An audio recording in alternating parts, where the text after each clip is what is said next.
വചനത്തിന് അതിൽ തന്നെ ശക്തിയുണ്ട്. സ്വമേധയാ മുളച്ചു വളരാൻ ശക്തിയുള്ള വിത്താണ് ദൈവവചനം. വചനത്തിന് അതിൽ തന്നെ ശക്തിയുണ്ട്. കർത്താവ് വചനത്തിന് വിത്ത് വിതച്ചു, അടുത്ത സ്ഥലത്തേക്ക് പോവുക, അവിടെ നിൽക്കുന്നില്ല. എൻ്റെ പ്രിയപ്പെട്ട സഹോദരങ്ങളെ, ഇത് നിർബാധം തുടരേണ്ടിയിരിക്കുന്നു. നമ്മുടെ ഈ കാലഘട്ടത്തിൽ തുടരേണ്ടിയിരിക്കുന്നു. നിങ്ങൾ ഇത് കേട്ടുകൊണ്ടിരിക്കുമ്പോൾ തന്നെ ലോകത്തിൻ്റെ അനേക മേഖലകളിൽ അതിർത്തികൾ വരെ പ്രസംഗിക്കപ്പെട്ടുകൊണ്ടേയിരിക്കുകയാണ്. ഈ വചനം പ്രസംഗിക്കപ്പെട്ടുകൊണ്ടേയിരിക്കുകയാണ്. സഭ പ്രസംഗിക്കണം എന്ന് പറയാം. സഭ പ്രസംഗിക്കണം, വൈദികർ പ്രസംഗിക്കണം, ശുശ്രൂഷകർ പ്രസംഗിക്കണം. തിരക്കുണ്ടാവും, തിക്കുണ്ടാവും, പല കാര്യങ്ങളും ലോകം മാടി വിളിക്കും. അങ്ങോട്ട് പോകാൻ തോന്നും, ഇങ്ങോട്ട് പോകാൻ തോന്നും, നിർത്താൻ തോന്നും, ചെറിയ ബിസിനസ് തുടങ്ങാൻ തോന്നും. ദൈവം ഏൽപ്പിച്ച ഈ ഒരു വലിയ കാര്യത്തെക്കുറിച്ച് ഉൾക്കാഴ്ച ലഭിച്ചവർ, അനുഭവം ലഭിച്ചവർ, ബോധ്യം ലഭിച്ചവർ, ദൈവത്തിൻ്റെ ചൈതന്യം നയിക്കുന്നവർ, ദൈവത്തിൻ്റെ പ്രചോദനം ലഭിച്ചവർ, അവർ മറ്റു കാര്യങ്ങൾക്ക് വേണ്ടി പോകരുത്. അവർ കർത്താവിൻ്റെ ദൗത്യം പൂർത്തീകരിക്കണം. കർത്താവിൻ്റെ ദൗത്യത്തോട് വിശ്വസ്ത പുലർത്തണം. അതാണ് പറയുന്നത്, ഗുരുവിൻ്റെ മാതൃകയോട് വിശ്വസ്തത പുലർത്തിക്കൊണ്ട് മുമ്പോട്ട് പോയി എല്ലാവരോടും, എല്ലാ സ്ഥലങ്ങളിലും, എല്ലാ സാഹചര്യങ്ങളിലും സംശയമോ ഭയമോ മടിയോ കൂടാതെ സുവിശേഷം പ്രസംഗിക്കുക എന്നത് സഭയെ സംബന്ധിച്ചിടത്തോളം, ഒരു വിശ്വാസിയെ സംബന്ധിച്ചിടത്തോളം, ഒരു വൈദികനെ സംബന്ധിച്ചിടത്തോളം, ഒരു സിസ്റ്ററെ സംബന്ധിച്ചിടത്തോളം ജീവൽ പ്രാധാന്യമുള്ള കാര്യമാണ്. ജീവൽ പ്രാധാന്യം എന്ന് പറഞ്ഞാൽ എന്താ? ജീവൽ പ്രാധാന്യം എന്ന് പറഞ്ഞാൽ അത് ചെയ്തില്ലെങ്കിൽ ജീവനില്ല. ജീവൻ നഷ്ടപ്പെടുക. അല്ലെങ്കിൽ ഒരു മത്സ്യത്തിന് വെള്ളം എന്നതുപോലെയാണ് ഒരു വിശ്വാസിക്ക് സുവിശേഷം പ്രസംഗിക്കുക എന്നുള്ളത്. അത് ജീവൽ പ്രാധാന്യമായ വിഷയമാണ്. അത് ഓപ്ഷണൽ സബ്ജക്റ്റ് അല്ല. എൻ്റെ പ്രിയപ്പെട്ട സഹോദരങ്ങളെ, നമുക്ക് ചിലപ്പോൾ സങ്കീർത്തി ജോലി ഉണ്ടായിരിക്കാം, നമുക്ക് സ്കൂളിൽ ജോലി ഉണ്ടായിരിക്കാം, നമുക്ക് ഹോസ്പിറ്റലിൽ ജോലി ഉണ്ടായിരിക്കാം, നമുക്ക് കൃഷിയിടങ്ങളിൽ ജോലി ഉണ്ടായിരിക്കാം, നമുക്ക് കിച്ചണിൽ ജോലി ഉണ്ടായിരിക്കാം, നമുക്ക് ഡ്രൈവിംഗ് എന്നും ഉണ്ടായിരിക്കാം.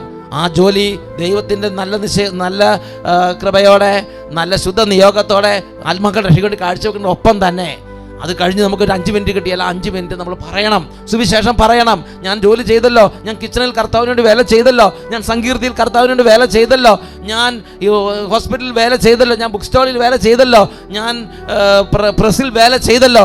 അങ്ങനെ ചിന്തിച്ച് ആശ്വസിക്കരുത്. അത് കഴിഞ്ഞ് നിനക്ക് ദൈവം തരുന്ന സമയം, നീ സഞ്ചരിക്കുന്ന സമയം, നീ കാണുന്ന സമയം, നീ കേൾക്കുന്ന, നീ മിങ്കിൾ ചെയ്യുന്ന സമയം, നിനക്ക് ദൈവ സമയം തരുമ്പോൾ, നിനക്ക് ആത്മാക്കളെ ഏൽപ്പിച്ച് തരുമ്പോൾ നീ പറയണം. നീ ചെയ്ത കാര്യങ്ങൾ ആശ്വാസം കൊണ്ട് നീ ആനന്ദിച്ച് അമർന്നിരിക്കരുത്. നീ പറയണം. എല്ലാവരും പറയണം. ഗുരുവിൻ്റെ മാതൃകയോടെ പിന്തുടർ. കർത്താവ് ഒരു സ്ഥലത്ത് പറഞ്ഞു, വലിയ പ്രകടമായ അടയാളങ്ങളുടെ സുവിശേഷം പ്രസംഗിച്ചു. കടലിനെ ശാന്തമാക്കി, കുരുടനെ സുഖപ്പെടുത്തി, കുഷ്ഠരോഗിയെ സുഖപ്പെടുത്തി, പിശാച് ബാധിതനെ മോചിപ്പിച്ചു, ശക്തമായി പ്രഘോഷിച്ചു. ആശ്വസിച്ചിരിക്കുകയല്ല ചെയ്തത്, സന്തോഷിച്ചിരിക്കുകയല്ല ചെയ്തത്, ഏതാണ്ടൊക്കെ ആയി എന്ന് വിചാരിച്ചിരിക്കുകയല്ല ചെയ്തത്. കർത്താവ്, എനിക്ക് അടുത്ത പട്ടണങ്ങളിലേക്ക് പോകണം, അവിടെയും ഞാൻ പ്രസംഗിക്കേണ്ടിയിരിക്കുന്നു, അതിനു വേണ്ടിയിട്ടാണ് ഞാൻ അയക്കപ്പെട്ടിരിക്കുന്നത്, എനിക്ക് അടുത്ത ആളുടെ അടുത്തേക്ക് പോകണം. ഒരു വിശ്വാസിയുടെ ഉള്ളിൽ ഈ ഒരു അരൂപി നമ്മൾ കീപ്പ് ചെയ്യണം. പ്രസംഗത്തെ തുച്ഛീകരിച്ച് കാണരുത്, പറയുന്നതിനെ തുച്ഛീകരിച്ച് കാണരുത്, പറയാനൊരു അവസരം കിട്ടുന്നതിനെ നിസ്സാരമായി കാണരുത്, ഒരു വ്യക്തിയോട് സംസാരിക്കാൻ അവസരം കിട്ടുന്നത് നിസ്സാരമായി കാണരുത്, ഒരു വ്യക്തിയോട് സംസാരിക്കാൻ അവസരം കിട്ടുന്ന ഒരു ജോലിയെ നിസ്സാരമായി കാണരുത്, ഒരു വേദിയെ നിസ്സാരമായി കാണരുത്. എനിക്ക് അദ്ദേഹത്തോടും പറയണം, അതിനു വേണ്ടിയിട്ടാണ് ഞാൻ വന്നിരിക്കുന്നത്.